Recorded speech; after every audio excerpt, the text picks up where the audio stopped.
Hey guys, welcome to the Neglected Podcast. This podcast is not to change your mind, but to invite you into somebody else's narrative. This is a podcast to give a voice to the neglected. It is also an opportunity for all of us to engage. Hi, Neglected Podcast listeners. This is your host, Jovanna Javis, and I am here in the City Church studio with Mr. Quinn. Say hi, Quinn. Thank you for producing today. And we have our special guest here today. We have Tisia Tye. Say hi to everybody. Hello, everyone. My name is Tisia. I'm happy to be here today. Yeah, so I'm really looking forward to our conversation today. And you actually reached out to our Neglected Podcast about wanting to share your story. So I'm really excited to jump into that. Awesome. So tell us about you. Where are you from? Tell us about your family background. I can do that. So my name is Tisia. I live in Garden City now. I grew up in Brooklet, Georgia, the Bullock-Bryan County, so kind of in the country, kind of different from where I am now. Childhood was great. I had a great childhood prior to my teen years. High school was great, and now I am a Christian mother and wife, raising my family and trying to set the best example that I can. Nice. So you mentioned that your childhood was great. What was it like? Oh my goodness. It was fantastic. My dad was a hot mess. He used to, no matter how hard he worked or how tired he was when he got home from work, he always made time to play with us on the trampoline and planned weekend trips. We would go camping. We'd go to the river. I probably spent as much time at the river as I did at my house during the right season. We just had a good family. My brother and sister and I, we played a lot. You know, mom and dad were always together. Things were just good. As a kid, you couldn't ask for anything better than that, you know, and that was for probably the majority of my childhood. But, you know, once I became a teenager, things changed. But prior to that, everything was just fantastic.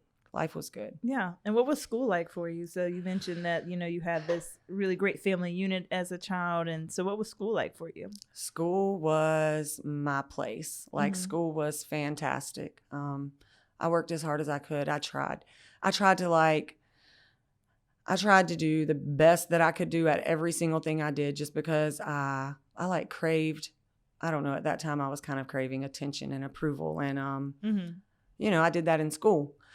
It was good. School was good. I was a great student. I would probably say it's only been recently that I would say school was like the best time of my life. Yeah. So for a long time, I thought school was going to be the best time of my life, and there weren't going to be any great times, you know, but all of that's changed now. Yeah. It's definitely okay now and good. Well, good. So you mentioned that things were going really well for your family, that you had this great upbringing. School was great, and then the teenage years happened. So walk me through how teenage years were for you. Okay. Teenage years were kind of spotty. Mom and dad kind of had their own demons to battle at that time. Yeah. And drugs were definitely involved. And they both got overwhelmed with the drug lifestyle, you know. Yeah. They both started using more than they could handle. The family unit definitely dissolved, basically. Mom was doing her own thing. Dad was doing his own thing. And my dad actually ended up, you know, going to prison. He was busted for manufacturing drugs, on our property. Oh, wow. You talk about an embarrassing moment for a high school senior. You know, it was different. There were all kind of people at our house all the time that weren't family members. And eventually mom and dad separated, and I stayed with dad because that's where school was and I wanted to graduate. And then once I graduated, that was when I kind of got caught up in the same lifestyle, which I never wanted to get caught up in. Yeah. But the community that we lived in, drugs were rampant there. I mean, it was infested with drugs, and not just, you know, not low street level drugs. I'm talking hardcore drugs. It was infested in the community. So teen years got really rough, but even through all of that, as great of a student as I was, I managed to, I still graduated top of my class. Yeah. I had all of these great plans. I was going to go to college and I was going to be in the Army and I had a career, but none of those things ended up coming to pass. And so as as a kid, things are going really well. Do you remember being aware of what was happening in your home? I was definitely aware. Mm-hmm. I probably didn't understand the severity of it. Yeah. But I was definitely aware because there were so many different people in and out all the time. It just wasn't normal, you know? Yeah. I was aware. And then probably once I got old enough, probably 14 or 15, I really knew something was bad wrong. Yeah. You know, this is not normal. Mm-hmm. So like as a kid, you were definitely alerted that something's going on, but it was in those like later teen years where it like clicked that like, oh. Right. Okay. Right. Definitely. As a child, I kind of just, that was my, you know, it didn't, I say, let's see, 9 or 10 years old, you know, I'm thinking, I see things changing, but I don't know why and I don't know how, and I'm just going to ignore it and keep doing what I do. But like I said, between probably the ages of 10 and 15, yeah, I grasped what was going on. Like, this is not good and this is not normal. Sadly, I ended up getting caught up in that lifestyle, and it took me down 17 years of drug addiction myself. Yeah. So you mentioned that you graduate from high school, you have these plans, join the military, go to college. And so what happens after that? 3 weeks after I graduated high school, that was, so when I graduated high school, that was when my dad got arrested, and he went to prison. So I was really unstable. Mom was gone doing her own thing somewhere, and Dad just went to prison. So instead of like all of this great support coming, pushing me to do what I was supposed to do, which was go to college and have a career, I ended up getting married. Like, I married this guy. He was a few years older than me, but he had a sports car and he had his own place, and, you know, he had a good job. He had money. So that was like, in my mind, my quickest route out, like my quickest route to not be at home anymore. So I did that, and that ended up being more of the same. He was an alcoholic, it turns out, and that relationship turned abusive. And that was when I met my Sunday school teacher, who actually ended up helping me, you know, get back on track. Yeah. How did she help you? She came and picked me up. I called her. We got in a fight one day, and she actually drove to where I was and got me and moved me in her house. And she gave me a job at the auto parts store that her family owned. And she loved me. Yeah. Like, she loved me, you know, no matter what. Even when my parents, not that my parents didn't love me, but my parents were doing other things. And she loved me no matter what. She took me to church. She's the one who introduced me to Jesus, to be honest. And she loved me. I don't know how else to say, you know, how she helped me, but she loved me. She loved me in all kinds of different ways. And there was one time I was nominated for a trip to go to Washington, D.C., and she actually helped me make that happen. The tuition for the trip was, I think, $2,400, close to that. So I knew that I wasn't going to be able to pull that off by myself as a high school kid. Yeah. And I knew that my parents had other things going on. But once she found out how great of an opportunity that was for me, she made it happen. She drove me to the airport. She made sure I got the tuition, and she was a fantastic woman. When I think about her now and the way that I live my life now, I think about she was probably the first time that I saw like the love of God, like in action in my world. Yeah. You know, I've heard about the love of God and I'd been to church, but I'd never experienced it firsthand. Yeah. So it's fantastic. No, and that sounds like a very powerful thing that this woman has been so consistent in your life. For the first time being in high school and having this opportunity and not being able to take it, and for her to step in and help you raise the money. Yes. And then the second time when you're in the middle of this marriage that is harmful for you, you were able to call her and she gave you a place to stay and then housed you. And that's pretty amazing. So no, I definitely see how she was definitely living out like what we see in the Gospels of being there and loving people and caring for those around you. Yes, yes, yes. And so at that point, you're living with her, you're going to church, she gave you a job. And so where are you in your journey? Because like even in addiction and recovering even from the abuse. So you're recovering from abuse and then also like recovering from drugs at that point. Right. So I worked at that store probably 6 or 7 months. I tried really hard to stay away from old people, old habits, old ways. That didn't last. I was still in the community, and I ended up getting back on drugs. I got farther and farther and farther into the drug game, and I ended up leaving her home and moving to Garden City, which was where my mom was at the time. And then once I got to Garden City, it got even worse. You know, I was like doing more and more drugs. I was bouncing around from couch to couch. I was in bad shape. And I was just in bad shape. Yeah.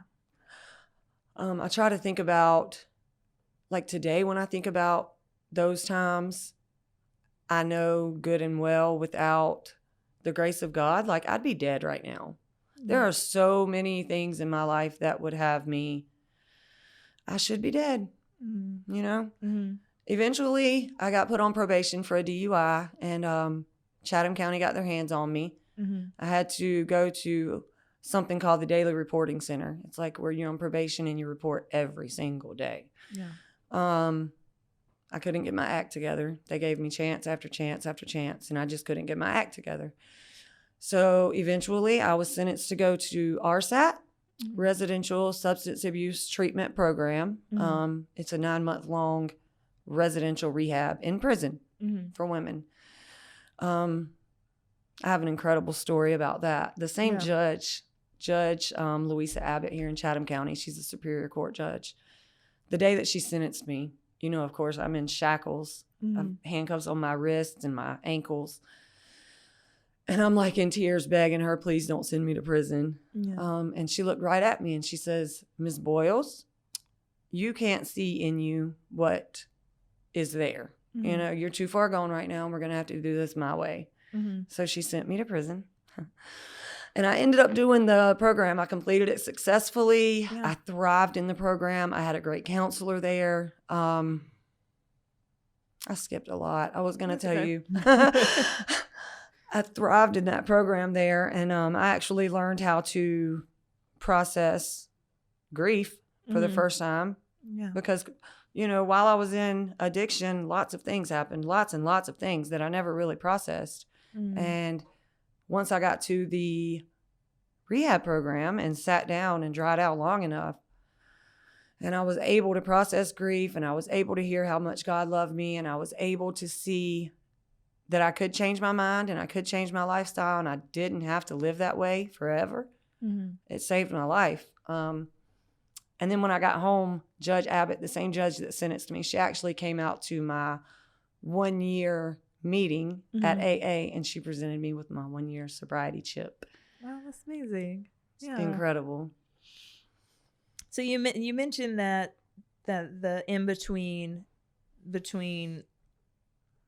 being able to be in that recovery program and the things that had happened, just that buildup of grief and of pain.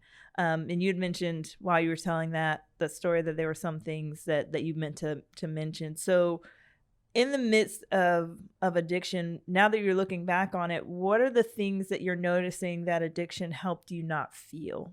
Oh my goodness. My relationship with my 2 children that I do have, I was so caught up and so gone. You know, I always made sure they had what they needed, and I was always present. I always made sure they had food and water and clothes. But as far as like a bond and a loving relationship, like a mother-son relationship, it didn't exist. And now I pride myself on the relationship I have with my children. So I know for a fact that I wasn't feeling any grief or remorse for what they were missing out on at the time. And in 2015, I actually was pregnant with my daughter. The pregnancy went really well. The delivery, there was a emergency in the delivery, so it ended up being an emergency C-section. And she actually passed away 15 days after she was born. And when she passed away, that was when, like, I went from being like a functioning addict to like, I don't care. Yeah. I don't care who knows. I don't care who finds out. I don't care what you think. I don't care what you think. You know, this is what I'm going to do. And my family went through all of that. My husband, he wasn't my husband at the time, but my husband and my children, like, they witnessed all of those things. Yeah. And I didn't deal with those feelings. I was scared to deal with those feelings. And as long as I was high, I didn't have to deal with those feelings, you know? Yeah. So thankful those days are over. And so what was that process like of being in, you had mentioned that you had a great counselor while you were in the rehab. So what were those experiences like for you? The best experiences I think it was the best experience anybody could possibly have while being confined in prison. My counselor was a Christian lady, and she used to always start the meetings with, because I used to blame, like, my daughter's death. That was my fault in my head for a long time. And she always made sure that, you know, I knew how much God loved me, no matter what the world may say, or what I had been through, or any mistakes I feel like that I made. She just always started all of our conversations with how much God loves me. And that led to my recovery. That led to me loving me again. And that led to me, you know, coming home and I wanted everybody to know that God loves you too. You know, like, he saved me and he'll save you too. I just want everybody to know. And in RSAT, the experiences you asked about, it was awesome because I got a chance to be a leader there. I got to kind of, after I had been there a little while and I grasped what was going on, I got to kind of like mentor some of the other ladies that were coming in and, you know, share with them, like, hey, Jesus loves you. Like, hey, we can do this. You don't have to live like this anymore, you know? Just because you get caught up in a lifestyle. Like, for a long time, I thought that's what I was destined to be, was like a drug addict, a junkie. You know, that's what the world chalked me up to be. And that's not so. You don't have to live that way forever. Like, you can change your mind, and Jesus does love you, and you can be successful. Yeah. You know? No, and that sounds really transformative to be in such an affirming space, especially like what you mentioned of, like, there is that like label that's then placed on you. Yeah. That you are fill in the blank. And some of the labels that you mentioned, junkie, drug addict, or whatever the label might be that you might get. But it sounds like it was so freeing for you to be in a space where you get to have a new label, where you got to love yourself, but then also be able to even like look your grief in its face, especially around like family and the loss of a child, because that, like, grief is heavy. Yes. I mean, it makes complete sense to me, like, just from like a counselor perspective of why addiction exists, because it's either I feel these things and I navigate them and I don't know how long it's going to take and that's overwhelming, Right, or I numb. And it sounds like for you kind of discovered in that journey, whereas it might have started when you were a teenager just for like fun because it was around you in that community, but it turned into, oh, well, I don't have to feel the pain of this divorce, or I don't have to feel the pain of this interaction with a family member. I can kind of put my own Band-Aid on it. That's exactly how I felt. I just didn't want to deal with it, and I didn't have to, you know, when I was using. So yeah, you hit the nail on the head with that. That's exactly what I did. I numbed a lot of pain. Yeah. And so you get out, and so there's still some recovery too. So what was that journey like for you of just being home and hitting the ground? When I got home, direction? I knew it was going to be hard, and I knew like that my past was going to come for me. But I had my mind made up, like, I'm not going to live that way anymore. My husband found a great church while I was incarcerated, and they were so supportive of my husband and my children while I was away. They ministered to him. They prayed for me before they even knew me. So when I came home, I started going to church there, and they just took me in and they loved on me. And I think the one word motto of our church is restoration. And that's the truth. When I got home, I threw myself at God. I started listening to worship worship music 24/7. I started inviting people to church with me. And I know church isn't what it's all about. It's about a relationship with Jesus. And I now know that, but that's what saved me when I got home. I got as close to God as I possibly could. And I knew as long as, if I had all this free time where I was doing drugs before and doing bad things before, if I'm not doing anything, then I'm just going to have a bunch of idle time. So I filled in all of that idle time with serving others and finding somewhere to go volunteer and, reaching out and making contacts at the church. Hey, do you need any help doing this? Hey, do you need any help doing that? And I was there every minute that I could be. And it's proved to be successful for me. It's proved that's what works for me, is staying as close to God as I can. No, I think that you're making a great point, though, of when you are recovering, it is so important to find something, just like what you identified, to fill that time.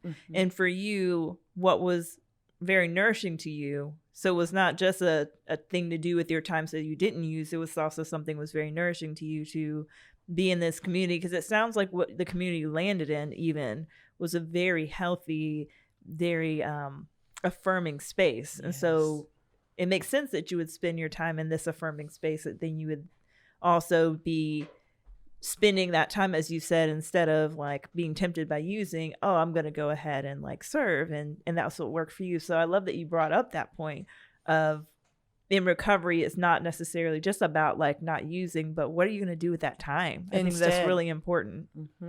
That's a big, big, big deal, because idle time is definitely the devil's workshop. My mom used to say that when I was little. You got too much time on your hands, and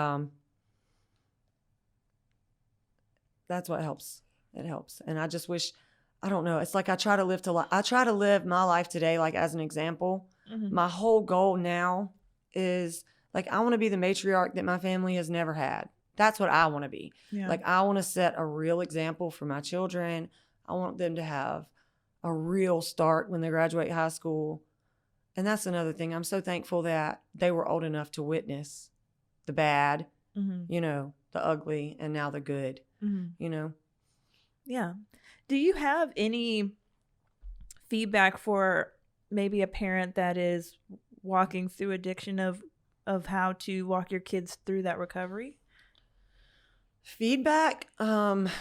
Or any insight? Right. What was helpful for you in that journey of, because you mentioned that your kids' ages, when you came back home, they were at least somewhat aware. And so what insight would you share? Be honest. Be honest. If, I'm very honest with my children about the mistakes I made, and they respect that. Yeah.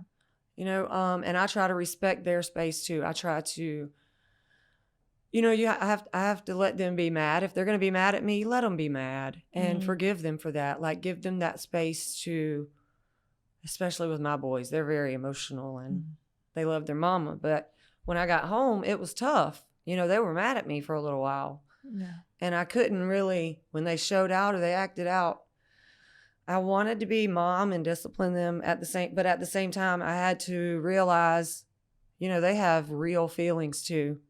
And just, you have to give them that space to express themselves while being very honest and very open. Kids today can handle it. Yeah. They know a lot more than we probably think they know. Yeah. I think that's very powerful of taking that step back and acknowledging that your kids have feelings. I'm blown away by that answer, because I think that is so powerful, to just even be able to acknowledge their feelings and then even be vulnerable and courageous enough to be honest with them. Because like you were saying, that they trusting them that they could handle it. And it sounds like where your family is now is because when you got back home, you kind of hit the ground running in a healthy way. I did my very best to not Like, I refused. I had my mind made up that, you know, I've seen all these powerful women, like my counselors, like the officers in the places I was, the, you know, the attorneys, the judge, my Sunday school teacher even stayed in my mind.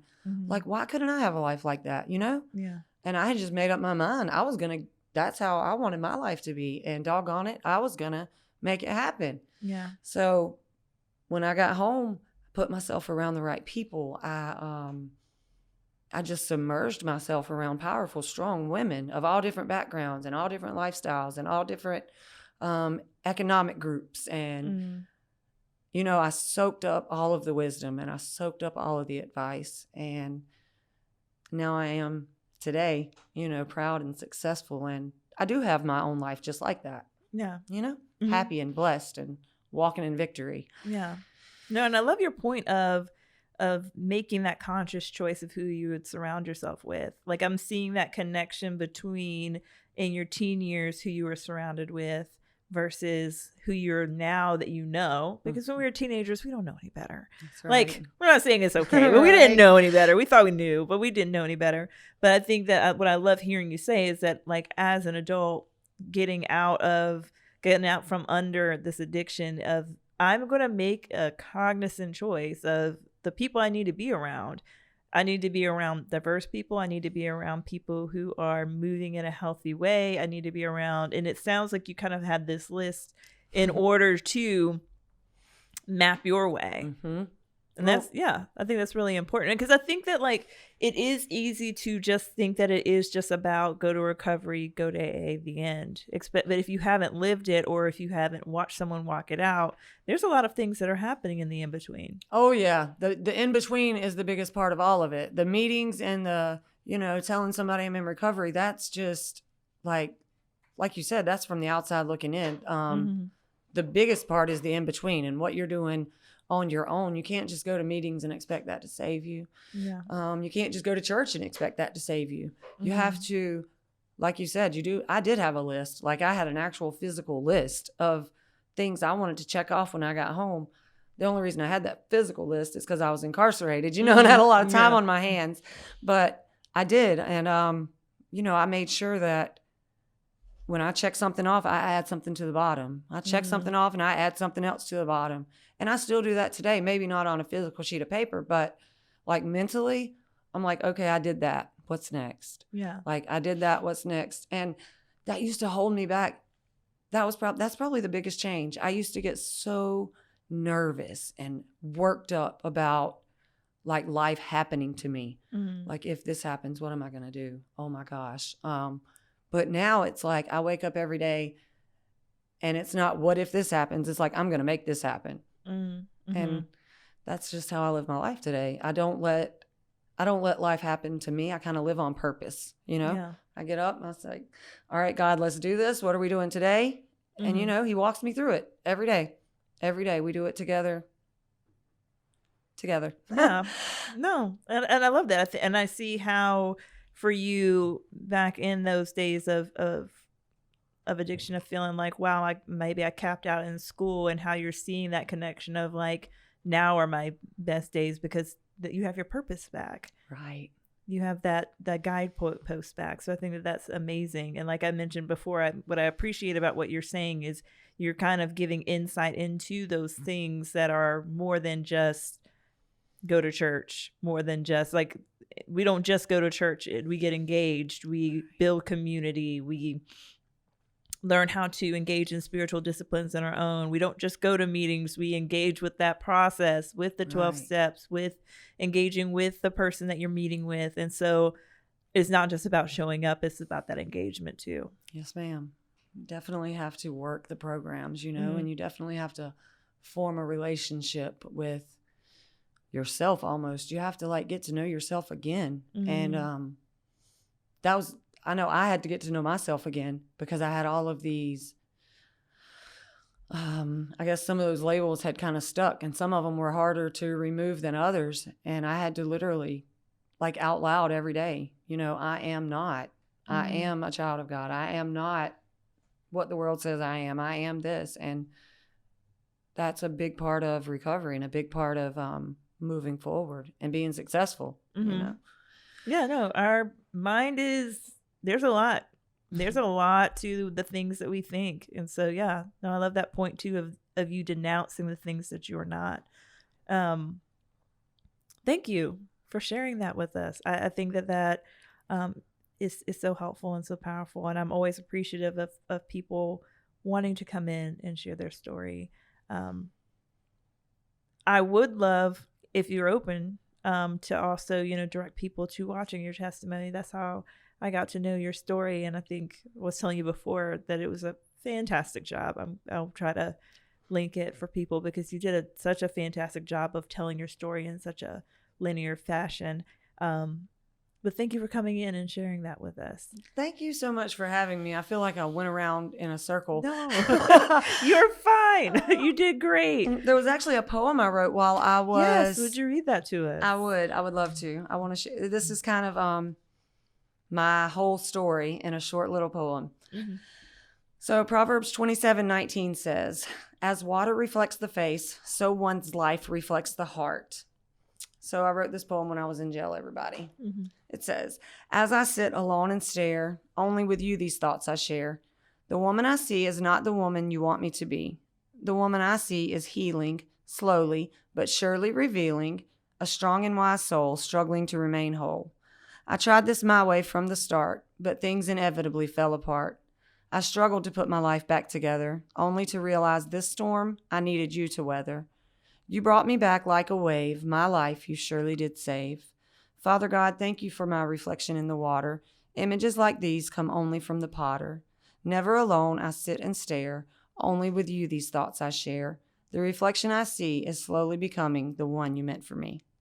I love that. Thanks. Thank you. Thanks. That's like my whole story in a nutshell. No, I appreciate you bringing that and sharing that with us. Thank you so much. And so at the end of every podcast, we ask our guests to give a challenge. And so what would your challenge be for our listeners? Okay. So I thought about this one and I'm prepared for that question. Good. This is something I try to do every day. I try to go out in the world and find somebody that doesn't look like me, that's not from where I'm from, and I just show them some love. Either give them a compliment or hold the door or, just love on somebody. Like, y'all just get out there and love on somebody. Yeah. That's my challenge. Just get out there and love on somebody today. I love that. I mean, I do. And I think that speaks volumes because you have no idea like how much that compliment or opening the door, these things that we think are quote unquote small, how much impact that can have on someone. That's exactly right. Yeah. So thanks for that challenge. Well, thank you for coming in and thank you for sharing your story and your poem as well. And listeners, we'll catch you next time. Bye.